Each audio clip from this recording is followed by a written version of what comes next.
नमस्कार तर्के बहुदूर कार्यक्रम गोटे नुआ अध्याय स्वागत करुच्ची मु आपण मानू आजिर आमर ए कार्यक्रम को चलतु आज महाभारत पृष्ठा को जीवा जहाँ नहीं भारते ताहा नहीं भारते भारत वर्षरे विभिन्न प्रकार शासन पद्धति प्रचलित होती राजतंत्र ता भितर गोटे धृतराष्ट्र महाभारत पृष्ठार से प्रतिनिधि जी शासक रूपरे यही समुदाय भारत भूखंडर शासन भार ग्रहण करिसंती कुरु राजवंश तरफ आज प्रश्न उठी धृतराष्ट्र जड़े उत्तम शासक कि ए संपर्क में आलोचना करने मु आलोचक मानक स्वागत करुच्ची आम मान गहन को आम गहन अच्छा पंडित जुगल किशोर साहू महोदय सार प्रणाम सुस्वागतम आम मान गहन अच्छा डॉक्टर अम्बरीश शतपथी सार नमस्कार स्वागतम जुगल सार आपणठू कथा आरंभ करी 10 ରୁ 20 सेकेंड रे खाली मत नेबी आपणक विचार रे कौन धृतराष्ट्र भल शासक ना नहीं पुराण रे धृतराष्ट्र को कहीं जदि कदर्य अदाकार रूपे विवेचना करी थांती मो मतरे मु तांको चरित्र उपरे जेतिकी विश्लेषण करिछि से होचंती जणे उत्तम शासक ठीक अच्छे केमिति कौन से विषय अधिकता आम आपन निश्चित शुणवार आग्रह रखिबू किंतु प्रथमे जानिबा को चाहिबो अम्बरीश बाबू ठारू सी कौन भाबुचंती महाभारत युद्ध को लक्ष्य कले देखा जाए धृतराष्ट्र चाहिए युद्ध को बंद कर दी पारि थांते एवं पुत्र स्नेह अंध होइकी से सबु किछि को जलांजलि दे दैछंती तेणु से केबे जणे भल शासक नुहे बरं कुशासक ठीक अच्छे सर आम गोटे कथा चिंता करिबा धृतराष्ट्र अंध गोटे आखि हूँ शरीर गोटे बहुत बलिष्ठ अंगटीए आखि थिले लोक देखे बुझे पढ़े जाने घटना को देखी शासन पाई ए दीटा निहाती दरकार अंध लोकटे शासक हो पार कि वर्तमान आम जदि हेलेन केलर कथा नबा सी एकाधारे अंध मुख बधिर थिले से लिखि पढ़ी पारुथिले तांकर यथेष्ट ज्ञान थिला सी जदि जड़े साधारण स्तर झील होई एते बड़ आयार अधिकारी हो पारे ताले धृतराष्ट्र होउचंती राजकुमार से होउचंती कुरुवंशर योग्य दायाद से होउचंती ज्येष्ठ संतान कहीं आमे कहिबा जे से होउचंती गोटा अनुपयुक्त जो मानकर आखि गोटे इंद्रिय नष्ट हो जाए तांकर अन्य इंद्रिय गुड़िक बलवत्तर हो जाती विकसित हो जाए धृतराष्ट्रंकर अन्य इंद्रिय गुड़िक बलवत्तर होता आम चिंता करवा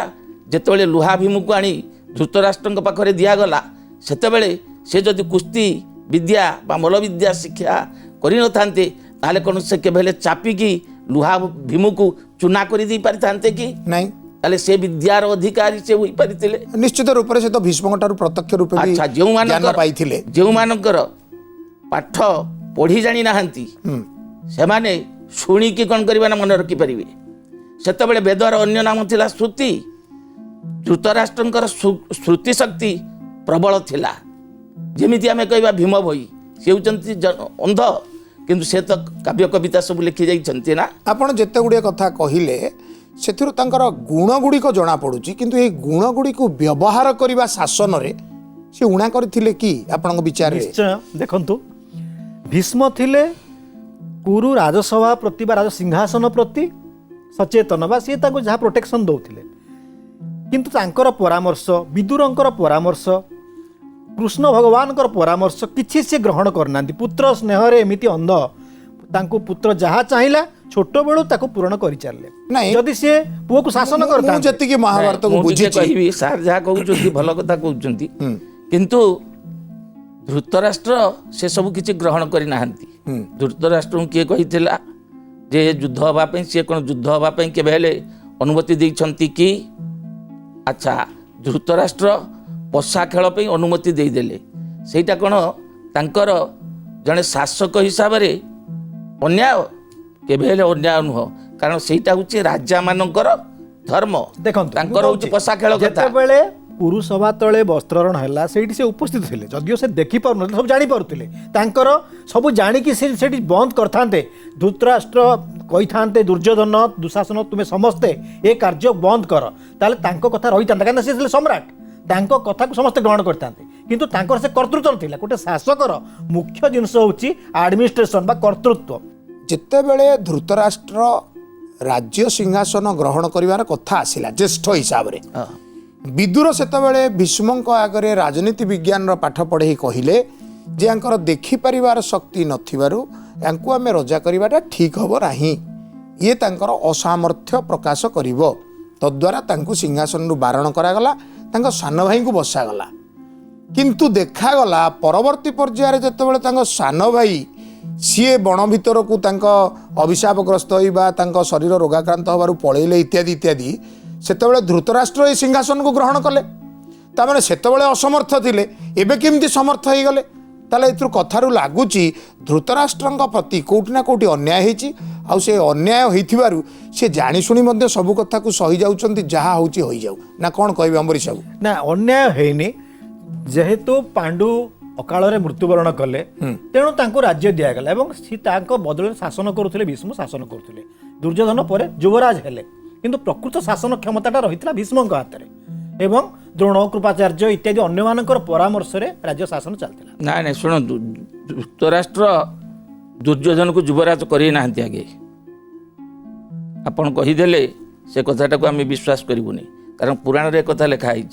आपण कहले जो धृतराष्ट्र ग्रहण कले पंडुंकर मृत्यु पर सिंहासन आरोहण कले तांकर प्रतिनिधित्व अन्य किए कले से विदुर कुआड़े जाइए कहीं ये तो करें ना तुम अन्य क्या बसो ना सेटा तो कले ताले धृतराष्ट्र कौन अन्याय कले सिंहासनटा प्रकृत हूँ धृतराष्ट्रंकर धृतराष्ट्र जदि होती अंध से जावासुआ करें कुआड़े तेणु सी सिंहासन बसिले पंडु सिंहासन बसी ना पंडु तांकर प्रतिनिधित्व करुले तापर जिते प्रतिनिधित्व करुवा लोकटी मृत्युवरण कले सेतेबेले जार सिंहासन से कौन क्या देदेव कि तेणु सी कौन कले सिंहासन आरोहण कले अमरीश बाबू भल शासकर लक्षण होची से सब दृष्टि बलिष्ठ होइतिबो तार विज्ञता थिबो अनेक विज्ञ परामर्श को धृतराष्ट्र उद्देश्यमूलक भाव एड़े देला परी मने हुए कौन कहबे आपण ए संपर्क रे निश्चय धृतराष्ट्र दृष्टि गोटे समानता नथिला सी पांडव मानकु स्नेह दृष्टि समान दृष्टि देखु नथिले निज पुओ केमती राजा हबो सेटा चिंता करुथिले निज पुओ माने भूल कले मध्ये प्रश्रय दउथिले जोटा सार प्रथमे कहूतिले जे लुहार भीम जेतेबेले देइदेले से ताकु चापिकी गुंड करदेले तामे तांको भितर गोटे प्रतिहिंसा आस्तिला गांधारींकर मन रे सेटा नथिला गांधारी विद्या शिक्षा करथिले विद्या शिक्षा करंतु शक्तिशाली थिले क्षत्रिय माने थिले से शक्तिशाली थिले किंतु गांधारी जेतेबेले चिंता करागला जे पांडव आ कौरव मानक भितरे राज्यर सिंहासन को नहीं कली उपजी पारे सेतेबेले चिंता करागला जे राज्य को बांटी दबा दुई दल को समान भाव में राज्य बांटी देले से माने निज निजर अंश को भोग करिवे आ कलितक्राल हबनी किंतु बेले बंटा गला सरस हस्तिनापुर जोठी घर द्वार जमी बाड़ी नदी नाल कृषि क्षेत्र इत्यादि आगरू अच्छी बसती अच्छी चलप्रचल स्थिति अच्छी से ही स्थानटी दुर्योधन आउ भाई मान हाबुड़े पड़ा अथच पांडव मान हाबुड़े पड़ा खंडिया वन खांडव वन जोठी सरीसृप पर्वत पहाड़ इत्यादि भर्ती होता परवर्ती पर्यायर से गुण बल डेभलप करदेले ताकू खांडप्रस्थ करदेले बा इंद्रप्रस्थ करदेले किंतु से माने पाइथिले कौन ना नीरस भूमि टांगेरा भूमि सरीसृप हिंस्र जंतु मानक परिपूर्ण भूमि तेणु से केमिति लागुची ये उत्तम शासक कारण जे पक्षपात करे से उत्तम शासक नुहे आपणक मतरे एटा पक्षपात नीति बोली आमे धरि नवा किंतु प्रकृति रे सेटा पक्षपात नु बाप चिंता करिवो किए कोउथि पई होची योग्य एमती कथाटे मन को विचार को आसीपे सार जहाँ कहते पाखापाखि धर जदि जड़े भाव चेष्टा करे एकदम सिलट किसी लेखा जाइनी आपण आसिले नुआ कर जहाँ पारे लिखिले किंतु कोड़ी कोड़ी लेखा हेची आपण ताकू लिभेइबा को पड़िबो तापर लिखिबे तेणु हस्तिनापुर को आउ किछि डेभलप करियार नथिला याकू डेभलप करिया पई होय त से ଆପଣଙ୍କ सुजोग କହିବା पाइले ମତ ଅନୁସାରେ ପାଣ୍ଡବ ମାନଙ୍କୁ ସେ ବେଶୀ ଭଲ ପାଉଥିଲେ। ଯଦି ବେଶୀ ଭଲ ପାଉଥିଲେ ସେ କହିଲେ ଭୀମ କାହିଁ ମୁଁ ତାକୁ ଟିକେ କୋଳେଇବି ଟିକେ ଆଣ। ସେତେବେଳକୁ କୃଷ୍ଣଙ୍କ ବୁଦ୍ଧିରେ ଗୋଟେ ଲୁହାର ଭୀମ ତାଙ୍କୁ ଦିଆହେଇଥିଲା ଯୋଉଟା ସାର୍ ପ୍ରଥମ କହୁଥିଲେ କୁଣ୍ଢେଇ ପକେଇଲେ ଚୁନା ହେଇଗଲା। ଇଏ ମହାଭାରତ ତାହେଲେ ଏଠି ଯୁଦ୍ଧ କ'ଣ ଥିଲା? ପରର କଥା। ତା ଭିତରେ ଈର୍ଷା ଥିଲା, ତାଙ୍କ ଭିତରେ ଈର୍ଷା ଥିଲା, ପାଣ୍ଡବ ମାନଙ୍କ ପ୍ରତି ବିଦ୍ୱେଷ ଭାବ ଥିଲା। नहीं ये महाभारत युद्ध परर कथा ମୋର କହିବା କଥା ଅନ୍ଧ ଜଣେ କେମିତି ମାନେ ବିଦ୍ୟାର ଅଧିକାରୀ ହେଲା କୁସ୍ତି ବିଦ୍ୟା ସେଥି ସକାଶେ ମୁଁ ଲୁହା ଭୀମଙ୍କ କଥା କହିଲି। କିନ୍ତୁ କିନ୍ତୁ ଏଥିରେ ଶୁଣ, ବିଦ୍ୱେଷ ମଧ୍ୟ ପ୍ରକାଶ ପାଉଛି। ଧୃତରାଷ୍ଟ୍ର ହଉଛନ୍ତି ଜଣେ ଅଯୋଗ୍ୟ ଲୋକ। ଗୋଟା ଅଯୋଗ୍ୟ ଲୋକ ତା ପିଲାମାନଙ୍କୁ ଯୋଗ୍ୟ କରାଇ ପାରିବ କି? ସେ ସେତେବେଳେ ତାଙ୍କୁ ଶିକ୍ଷା ଦେଲା ପାଣ୍ଡବମାନଙ୍କର ଯେତେବେଳେ ବନବାସ ହେଲା 12 ବର୍ଷ, ବର୍ଷେ ହେଉଛି ଅଜ୍ଞାତ ବନବାସ, ତା ଭିତରେ ସେ ତିଆରି କଲେ ଦୁର୍ଯ୍ୟୋଧନକୁ। ସେ ଏମିତି ସୁଶାସନ କଲା ଲୋକମାନେ ଭୁଲିଯିବେ ଯୁଧିଷ୍ଠିରକୁ। ସୁନ୍ଦର ଭାବରେ ସୁଖେନ ଲଭ୍ୟା ଦଦତ କୃଷି ବଳେଇ ଅକୃଷ୍ଟ ପଚ୍ଚାଇବ ଶସ୍ୟ ସମ୍ପଦ ବିତନ୍ନତି କ୍ଷମ ପ୍ରଦବ ମାତୃକା ଚିରା ତସ୍ମିନ୍ କୁରବଶ୍ଚ କାଶିତ୍।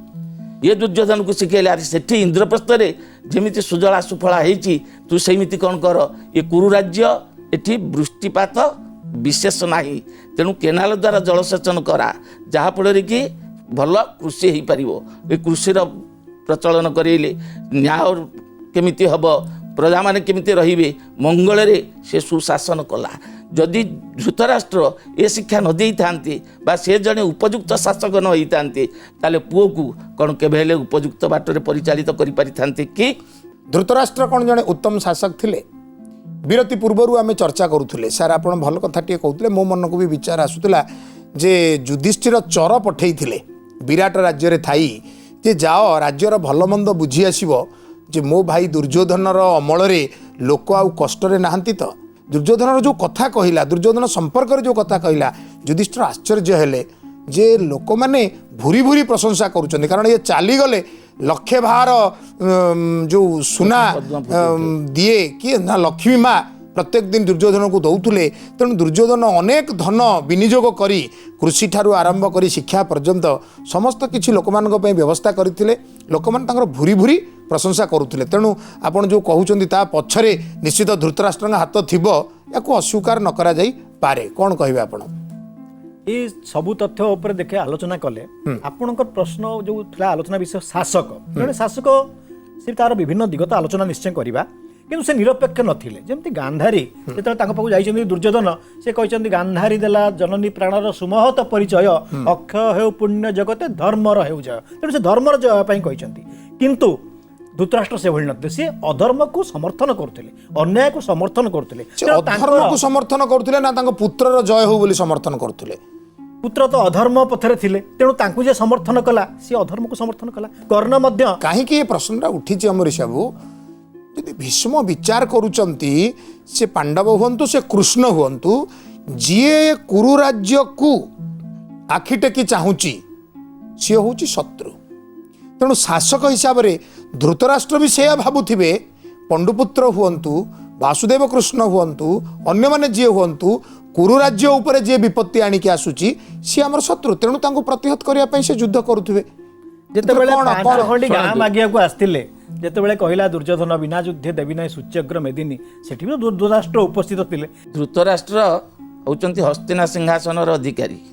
हस्तिनार ध्वजा जुआड़े मु होउची सियाड़े यह होउची भीष्मकर मत नले से पांडवंक विरुद्ध रे केबे अस्त्र उत्तोलन करनथांते ताले तांकर पितामह भीष्म हस्तिना जुआड़े से होउचंती सियाड़े तेणु सी अस्त्र उत्तोलन कले। तेणु पांडव माने जदि हस्तिनार विरोध कले मातृभूमि मातृभाषा रे ममता जा हृदय जन्मी नाही ताकू जदि ज्ञानी गणरे गणिबा अज्ञान रहिबे काई। तेणु मातृभूमि होउची हस्तिना। तेणु हस्तिना विरुद्ध रे पांडव माने स्वर उत्तोलन कले। तेणु तांको सहित युद्ध करबा होउची स्वाभाविक कथा। द्वितीय कथा गांधारी माँ कथा कहले। गांधारी माँ कहले गांधारी देला जननी प्राणर सुमहत परिचय अक्षय पुण्य जगते धर्मर हेउ जय। अरे अधर्मर मूल मंजी जदि होउची के ना दुर्योधन तेणु ताकू जो आशीर्वाद सेटा को बंचेवा सकाशे गांधारी कहले जा रे पुआ गाधेकी आसबू किंतु तू उलग्न होइकी आसबू तामाने से अंधपुटुला खोली देई जदि चाहिदेबे ताले कौन बन तार सर्वांग वज्र हो ये 99टा पुओ तो चलीगले ये गोटा पुओ हेले बंची थाऊ ताले तांकर कौन रहिला द्वेष भाव रहिला ना नहीं? ଠିକ ଅଛି ଆମେ ତ ରହିଲା। ଗାନ୍ଧାରୀଙ୍କ କଥା ଆଲୋଚନା କରୁନେ ଆମେ ଧୃତରାଷ୍ଟ୍ରଙ୍କ କଥା ଆଲୋଚନା ସାର୍ କରୁଥିଲେ। କହିଲେ ବୋଲି ମୁଁ ଟିକେ କହିଦେଲି ନହେଲେ ଧୃତରାଷ୍ଟ୍ରଙ୍କର କଣ? ଧୃତରାଷ୍ଟ୍ରଙ୍କର ଧୃତରାଷ୍ଟ୍ର- କୂଟନୀତିର ଅଭାବ ଥିଲା କି 5 ଖଣ୍ଡ ଗାଁ ମାଗି ଆସିଲେ ଦେଇଥିଲେ କମ୍ପ୍ରମାଇଜ ହେଇଯାଇଥାନ୍ତା ସନ୍ଧି ସ୍ଥାପନ ହେଇଯାଇ ପାରିଥାନ୍ତା କଲେ ନାହିଁ ଯୁଦ୍ଧ ବନ୍ଦ ହେଇଯାଇଥାନ୍ତା କିଛି ଅସୁବିଧା କଲେ ନାହିଁ ଏଇଠି ତାଙ୍କର ଦୁର୍ବଳତା ପ୍ରକାଶ ପାଉଛି କି ଧୃତରାଷ୍ଟ୍ରଙ୍କର ହଁ ଯେତେବେଳେ ସେ କହିଲା ବିନା ଯୁଦ୍ଧ ଦେବି ନାହିଁ ସୂଚ୍ୟଗ୍ରେ ମେଦିନୀ ମେଦିନୀ ସିଏ ଦବ ନାହିଁ ତାହେଲେ ଆମେ କହିବା ଯଦି ସେ ଦୁର୍ଯ୍ୟୋଧନକୁ ମାଗିବାକୁ ଆସିଥିଲେ ଏଟା ଦୁର୍ଯ୍ୟୋଧନ କହିଲା ବିନା ଯୁଦ୍ଧ ଦେବି ନାହିଁ ସୂଚ୍ୟଗ୍ରେ ମେଦିନୀ କିନ୍ତୁ ରାଜା ତ ହଉଛନ୍ତି ଧୃତରାଷ୍ଟ୍ର ସିଏ ତାଙ୍କର ମତାମତ ପ୍ରତିପୋଷଣ କରିଥାନ୍ତେ ଇଏ କାହିଁକି କୃଷ୍ଣ କାହିଁକି ଆସିଥିଲେ ଦୁର୍ଯ୍ୟୋଧନକୁ ମାଗିବା ପାଇଁ ନା କୃଷ୍ଣ ଦୁର୍ଯ୍ୟୋଧନକୁ ତ ମାଗିବାକୁ ଆସିନଥିଲେ ଆଉ ଆଉ କାହାକୁ ଆସିଥିଲେ ମାଗିବା ପାଇଁ? ରାଜସଭାକୁ ତାହେଲେ ଆସିଥିଲେ, ଉତ୍ତର ରାଜା ଦେଲା କିଏ? ଉତ୍ତର ଦେଲା କିଏ ତାମାନେ ବାପାକୁ ପୁଅ ମାନୁ ନଥିଲା ଆଉ କଣ ଆଁ? ବାପାକୁ ପୁଅ ଧୃତରାଷ୍ଟ୍ରକୁ ପୁଅ ପୁଅ ଦୁର୍ଯ୍ୟୋଧନ ମାନୁ ନଥିଲା ସେଥିପାଇଁ ଧୃତରାଷ୍ଟ୍ରଙ୍କର କଣ କର୍ତ୍ତୃତ୍ୱ ରହିଲା ମତେ କୁହନ୍ତୁ ଧୃତରାଷ୍ଟ୍ର ଧୃତରାଷ୍ଟ୍ର ଯଦି ସୁଶାସକ ହେଇଥାନ୍ତେ ସେଇଠି ଦୁର୍ଯ୍ୟୋଧନ କଥାକୁ ବନ୍ଦ କରେଇକି ସେ କହିଥାନ୍ତେ ନାଇଁ 5 ଖଣ୍ଡ ଗାଁ କାହିଁକି ମୁଁ ତତେ ଆଉ କିଛି ଦଉଛି ନେଇକି ଯା ତୁମେ ଭଲରେ ରୁହ। ଧୃତରାଷ୍ଟ୍ର ହଉଛନ୍ତି ସୁଶାସକ ତମେ ଯଦି ହଉଛ ମୋ ପଣ୍ଡୁର ପୁଅ ମୋ ଭାଇର ପୁଅ 5ଟା ପଡ଼ା କ'ଣ ମାଗିବାକୁ ଆସିଛ ତମ ରାଜ୍ୟରେ ଯେତିକି ଅଧିକାର ସେତିକି ଅଧିକାର ତମେ ନେବା କଥା ସେତିକି ସେ କଲେ ଆଉ କି? ମୂଲିଆ ପିଲା ଭଳିଆ ସେତିକି ସେ ଭିକାରୀ କରିନାହାନ୍ତି ପିଲା ଭଳିଆ 5ଟା ପଡ଼ା ମାଗିବାକୁ ଆସିଛ ତେଣୁ ସେଥିପାଇଁ ସେ ଧୃତରାଷ୍ଟ୍ର ନୀରବ ରହିଲେ ଯଦି ମାଗିବା କଥା 5 ପଡ଼ା ମାଗ ଦୁର୍ଯ୍ୟୋଧନ ଏ କଥା ଶୁଣିକି ସେ କହିଲା ବିନା ଯୁଦ୍ଧେ ଦେବି ନାହିଁ ସୂଚ୍ୟଗ୍ରେ ମେଦିନୀ ଯୁଦ୍ଧ ନହେଲେ ମୁଁ କେବେ ହେଲେ ସୂଚି ଅଗ୍ରରେ ମେଦିନୀ ଟିକେ ହେଲେ ତମକୁ ଦେବି ସେତିକି ନାହିଁ। ବେଳେ କିନ୍ତୁ ଧୃତରାଷ୍ଟ୍ର ଏ ଜିନିଷଟାକୁ ବନ୍ଦ କରିଦେଇ ପାରିଥାନ୍ତେ ସେ କହିଥାନ୍ତେ 5 ଖଣ୍ଡ ଗାଁ କାହିଁ ମାଗୁଛ ମୋ ଅଧିକା ନିଅ ତୁମେ ଯାଅ ଯୁଦ୍ଧ କର ବୋଧେ ହୁଏ କୂଟନୀତି ତାଙ୍କର ଟିକେ ଦୁର୍ବଳ ହେଲା ଦୁର୍ବଳ କୂଟନୈତିକ ସ୍ତର ତାଙ୍କ ଭିତରେ ରହିଥିବାରୁ ସେ ଏହି ସନ୍ଧିଟାକୁ ସ୍ଥାପନ କରିପାରିଲେନି ଦୁର୍ଯ୍ୟୋଧନର ଶ୍ରୀକୃଷ୍ଣ ଭଗବାନଙ୍କ ଉପରେ ଆକ୍ରୋଶ ଆସିଲା ଶେଷରେ ଭଗବାନଙ୍କୁ ବିଶ୍ୱରୂପ ଦେଖାଇବାକୁ ହେଲା ଇତ୍ୟାଦି ଇତ୍ୟାଦି ସେ ସଭାରେ ହେଇଛି ଯାହାକୁ ଧୃତରାଷ୍ଟ୍ର ଅନ୍ଧ ଥିବାରୁ ହୁଏତ ଅନୁଭବ କରିପାରିନାହାନ୍ତି ଇଏ ତାଙ୍କର ଶାସନପଣର ଗୋଟେ ଦୁର୍ବଳତା ହେଇପାରେ ଆମେ ଚାଣକ୍ୟ ମତରେ ଯଦି ଚିନ୍ତା କରିବା ପ୍ରାପ୍ତେ ତୁ ଷୋଡ଼ଶ ବର୍ଷେ ପୁତ୍ର ମିତ୍ର ବତ୍ ଆଚରେତ୍ ପୁଅକୁ ମିତ୍ର ଭଳିଆ ଦେଖିବାକୁ ଯିବ କିନ୍ତୁ ସେ ଦେଖିଲେ ଯେ ପୁଅଟା ହେଉଛି ଉଚ୍ଛୃଙ୍ଖଳ ହେଇଯାଇଛି ଇଏ ପୁଅ ଉଚ୍ଛୃଙ୍ଖଳ ହେଇଯାଇଛି ଉଚ୍ଛୃଙ୍ଖଳ ବାହିନୀ ହେଉଛନ୍ତି ତାର ଆହୁରି ଅନେକ ଅଛନ୍ତି ତାକୁ ସାହାଯ୍ୟ ସହଯୋଗ କରୁଛନ୍ତି କିଏ ମାନେ କର୍ଣ୍ଣ ଅଶ୍ୱତ୍ଥମା ଇତ୍ୟାଦି ତେଣୁ ସେ ଚିନ୍ତା କଲେ ମୁଁ ଯଦି ଏଠି କିଛି କହିବି ତାହେଲେ ମୋର ପଣ କିଛି ରହିବ ନାହିଁ ସେ ମାନିବ ନାହିଁ ଉଚ୍ଛୃଙ୍ଖଳ ଯେତେବେଳେ ଯିଏ ହେଇଯାଆନ୍ତି ସିଏ ଚିନ୍ତା କଲେ ତାଙ୍କର ମାନେ ବିଚାରଧାରା ଅନୁଯାୟୀ ଆକୁ ବର୍ତ୍ତମାନ ବନ୍ଦ କରିହେବ ନାହିଁ କାରଣ ମୁଁ ଯଦି ବନ୍ଦ କରିବି ସୁଶାସକ କଣ କରନ୍ତି ନାହିଁ ସୁଶାସକ ଦେଶର ଯୋଉଟା ଭଲ ହବ ପୁଅର ଭଲ ସେଇଟା ଦେଖିବେନି ସିଏ ଦେଶ ପାଇଁ ହସ୍ତିନାପୁର ପାଇଁ କୋଉଟା ଭଲ ହବ ସେଇ ନିଷ୍ପତ୍ତି ନେଇଥାନ୍ତି ହସ୍ତିନାପୁର- ସେଇଟାକୁ ଅନ୍ଧ ଭଳି ଦେଖିଛନ୍ତି ନାଇଁ, ଶୁଣନ୍ତୁ। ଦେଖି ତ ପାରୁନାହାନ୍ତି ପୁତ୍ର ସ୍ନେହରେ ଅନ୍ଧ ହେଇଯାଇଛନ୍ତି ହସ୍ତି- ଏବଂ ହସ୍ତିନାପୁରର ଭଲ କଣ ହବ ଦେଶର କଣ ଭଲ ହବ ସେ କଥା ଚିନ୍ତା ନ କରି କେବଳ ଦୁର୍ଯ୍ୟୋଧନର କଣ ଭଲ ହବ ସେଇଟା ଚିନ୍ତା କରିଛନ୍ତି ତେଣୁ ସେ କେବେ ସୁଶାସକ ନୁହନ୍ତି ନାଇଁ ନିଶ୍ଚିତ ରୂପରେ ଆମେ ଦେଖିବା ଯେତେବେଳେ ଧୃତରାଷ୍ଟ୍ର ତାଙ୍କର ଶାସନ କରିଛନ୍ତି ଏଇ ବିଶେଷତଃ 5 ଖଣ୍ଡି ଗାଁରେ ଆମେ ଭାବିପାରିବା ଯେ ତାଙ୍କ ଶାସନରେ କିଛି ନା କିଛି ଦୁର୍ବଳତା ଆସୁଛି ସେ ଯଦି ଜଣେ ଦକ୍ଷ ପ୍ରଶାସକ ହେଇଥାନ୍ତେ ନିଶ୍ଚିତ ରୂପେ କହିଥାନ୍ତେ ଯୁଦ୍ଧକୁ ଏଡ଼େଇ ଯାଅ କାହିଁକି ନା ପୁଅ ମାନଙ୍କୁ ଅମଣିଷ କରିଦେଲେ ଯୋଉ ଅମଣିଷ ପଣିଆ ପୁଅ ନାଇଁ ନାଇଁ ପୁଅମାନଙ୍କୁ ଦେଶ ଅମଣିଷ ଦର୍ଶନ- କରିବା ପାଇଁ ଦେଖନ୍ତୁ ନାଇଁ। ସେ ତ ଜଣେ କୁହନ୍ତୁ। ଭଲ ଗୁରୁ ଆଣିଥିଲେ ଆଜ୍ଞା। ଦ୍ରୋଣଙ୍କ ରୂପରେ ତ ଦ୍ରୋଣ ତାଙ୍କୁ ଭଲ ଯୁଦ୍ଧ ବିଦ୍ୟା ଶିକ୍ଷା ଦେଇଛନ୍ତି ସେ କୃପାଚାର୍ଯ୍ୟଙ୍କ ରୂପରେ ଭଲ ଗୁରୁ ଆଣିଥିଲେ ଯିଏ ତାଙ୍କୁ ଭଲ ବିଦ୍ୟା ଶିକ୍ଷା ଦେଇଛନ୍ତି ତେଣୁ ସିଏ ଅମଣିଷ କରିଦେଲେ ଆମେ ସେମିତି କହିପାରିବା ନାହିଁ କିନ୍ତୁ ଶାସକ ହିସାବରେ ଦୁର୍ବଳତା ରହିବାରୁ ଶୁଣନ୍ତୁ। ପୁତ୍ର ମୋହ ତାଙ୍କୁ ପୁଅ ବିରୁଦ୍ଧରେ କିଛି କୁହାଇନି ନାଇଁ ଶୁଣନ୍ତୁ ଗୋଟେ କଥା ଆମେ କହିବା ସେଟା ବି ତାଙ୍କର ଦୁର୍ବଳତା ଦୁର୍ଯ୍ୟୋଧନ ଯୁଦ୍ଧ ନ କରିବା ପାଇଁ ପାଣ୍ଡବମାନଙ୍କ ସହିତ ସନ୍ଧି ସ୍ଥାପନ କରିବା ନିମନ୍ତେ ଭୀଷ୍ମ ତାଙ୍କୁ ଉପଦେଶ ଦେଇଛନ୍ତି ଧୃତରାଷ୍ଟ୍ର ତାଙ୍କୁ ଉପଦେଶ ଦେଇଛନ୍ତି ମହାଭାରତରେ ଉଲ୍ଲେଖ ଅଛି ଅପମାନ ଦେବା ସେ ବୀର ଧୃତରାଷ୍ଟ୍ରୀ ବନ ଗମନ ନିମନ୍ତେ ସଜ କରି ଗୋଷ୍ଠୀ ଯେତେବେଳେ ତୁ ବଣକୁ ଯାଇଥିଲୁ ମାନେ ଅପମାନ ଦେବୁ ପାଣ୍ଡବମାନଙ୍କୁ କେଳି ଗୃହ ନିର୍ମାଣ କରିବା ପାଇଁ ସେତେବେଳେ ତତେ ଚିତ୍ରସେନ ବାନ୍ଧିକି ନେଇଯାଉଥିଲା ତତେ ରକ୍ଷା କଲା କିଏ ଅର୍ଜୁନ ରକ୍ଷା କଲା ତୋ ସହିତ ଯେଉଁ ଯୋଦ୍ଧାମାନେ ଥିଲେ ସେଇ ଯୋଦ୍ଧାମାନେ ତତେ ଯୁଦ୍ଧରେ ସାହାଯ୍ୟ କରିବେ କିନ୍ତୁ ତୁ ପାଣ୍ଡବମାନଙ୍କର ସମକକ୍ଷ ହୋଇପାରିବୁ ନାହିଁ ତେଣୁ ତୁ ଯୁଦ୍ଧ ବନ୍ଦ କର ସେ ତାକୁ ବାରଣ କରିଛି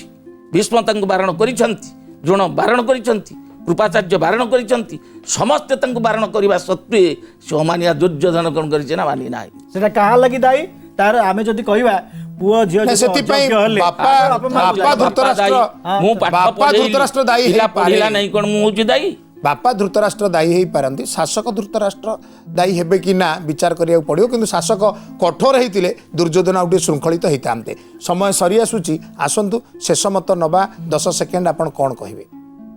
ମୋର ଚିନ୍ତାଧାରା, ଧୃତରାଷ୍ଟ୍ର ହେଉଛନ୍ତି ଉତ୍ତମ ଶାସକ। ସେ ତାଙ୍କ ଶକ୍ତି ମତେ ସେ ମହାଭାରତ ଯୁଦ୍ଧରୁ କୌରବ ଆଉ ପାଣ୍ଡବମାନଙ୍କୁ ନିବୃତ୍ତ କରିବା ପାଇଁ ଶତ ଚେଷ୍ଟା କରି ସେ ବିଫଳ ହେଇଛନ୍ତି। କିନ୍ତୁ କେବେ ହେଲେ ସେ କୌଣସି କାର୍ଯ୍ୟରେ ଅନ୍ୟାୟ କରିନାହାନ୍ତି। ଆଉ ଯଦି ଚିନ୍ତା କରିବା, ତାଙ୍କ ପ୍ରତି କିନ୍ତୁ ଅନ୍ୟାୟ କରାଯାଇଛି, କିନ୍ତୁ ସିଏ କେବେ ହେଲେ ଅନ୍ୟାୟ କରିନାହାନ୍ତି। ଧୃତରାଷ୍ଟ୍ରଙ୍କ ପ୍ରତି ଅନ୍ୟାୟ ହେଇନି, ସେ ତ ଶାସକ ଭାବରେ ରହିଥିଲେ, ବରଂ ପାଣ୍ଡବମାନଙ୍କ ପ୍ରତି ଅନ୍ୟାୟ ସେ କରିଛନ୍ତି ଏବଂ ଅଯୋଗ୍ୟ ଦୁର୍ଯ୍ୟୋଧନକୁ ସବୁବେଳେ ସମର୍ଥନ କରିକି ଏତେ ବଡ଼ ରକ୍ତପାତ ମହାଭାରତ ଯୁଦ୍ଧ ସବୁ ହେଲା ଏବଂ ସେଥିପାଇଁ ସେ ଜଣେ କୁଶାସକ। ଏତିକି ମୁଁ କହିବି। ଠିକ୍ ଅଛି, ଆପଣମାନେ ଆମମାନଙ୍କ ଗହଣରେ ରହି ସୁନ୍ଦର ଆଲୋଚନା କରିଥିବାରୁ ଆପଣମାନଙ୍କୁ ଅନେକ ଅନେକ ଧନ୍ୟବାଦ ଆଉ କୃତଜ୍ଞତା। କ'ଣ କୁହାଯାଇପାରିବ? ଏତିକି କୁହାଯାଇପାରିବ, ଧୃତରାଷ୍ଟ୍ରଙ୍କ ପ୍ରତି ଯେଉଁ ଅନ୍ୟାୟ କରାଗଲା, ଶାସକ ଧୃତରାଷ୍ଟ୍ର ପ୍ରଥମ ପର୍ଯ୍ୟାୟରେ ସିଂହାସନରେ ବସିପାରିଲେ ନାହିଁ। ପରବର୍ତ୍ତୀ ପର୍ଯ୍ୟାୟରେ ତାଙ୍କୁ ସବୁବେଳେ ଚେତେଇ ଦିଆଗଲା, ସିଂହାସନର ତୁମେ ଉପଯୁକ୍ତ ଅଧିକାରୀ ନୁହେଁ, ତୁମେ ଭାଇର ପ୍ରତିନିଧି। ତାହା ହୁଏତ ତାଙ୍କୁ ଜଣେ ଦୁର୍ବଳ ଶାସକ କରିଦେଲା। କାରଣ ସିଂହାସନ ଚାଲିଯିବାର ଭୟ ତାଙ୍କୁ ଏପରି ଗ୍ରାସ କଲା ଯେ ସେ ସିଂହାସନକୁ ଅଧିକାର କରିବା ପାଇଁ ସଦାସର୍ବଦା ଅନ୍ୟାନ୍ୟ କାର୍ଯ୍ୟରେ ବ୍ୟସ୍ତ ରହିଲେ। ସେ ଅନ୍ୟାନ୍ୟ କାର୍ଯ୍ୟଟି ହେଉଛି ତାଙ୍କର ପୁତ୍ରମୋହ, ଯେନ କେନ ପ୍ରକାରେଣ ନିଜର ଏହି ସିଂହାସନକୁ ସ୍ଥୟ ରଖିବା, ଏ ସିଂହାସନ ଉପରେ ଅଧିକାରକୁ ଦାବିକୁ ମଜବୁତ କରି ରଖିବା। ପୁଅ ଦୁର୍ଯ୍ୟୋଧନ ଆଉ ଅନ୍ୟମାନେ ତାର ଗୋଟେ ପ୍ରୟୋଗ ମାତ୍ର। ତେଣୁ ସେ ଜଣେ ଭଲ ଶାସକ ଥିଲେ ଏକଥା କହିହେବନି ଏବଂ ଭଲ ପିତା ମଧ୍ୟ ସେ ହେଇପାରିନଥିଲେ ବୋଲି ବିଚାର କରାଯାଇପାରେ। ଆସନ୍ତୁ ସମୟର ଦାୟରେ କାର୍ଯ୍ୟକ୍ରମକୁ ଉପସଂହାର କରିବା। ଆସନ୍ତା ସମୟରେ ଭେଟ ହେବା ପୁଣି କିଛି ନୂଆ କଥା, କିଛି ନୂଆ ତଥ୍ୟକୁ ନେଇ। ସେତେବେଳେ ଯାଏ ନମସ୍କାର, ଜୟ ଜଗନ୍ନାଥ।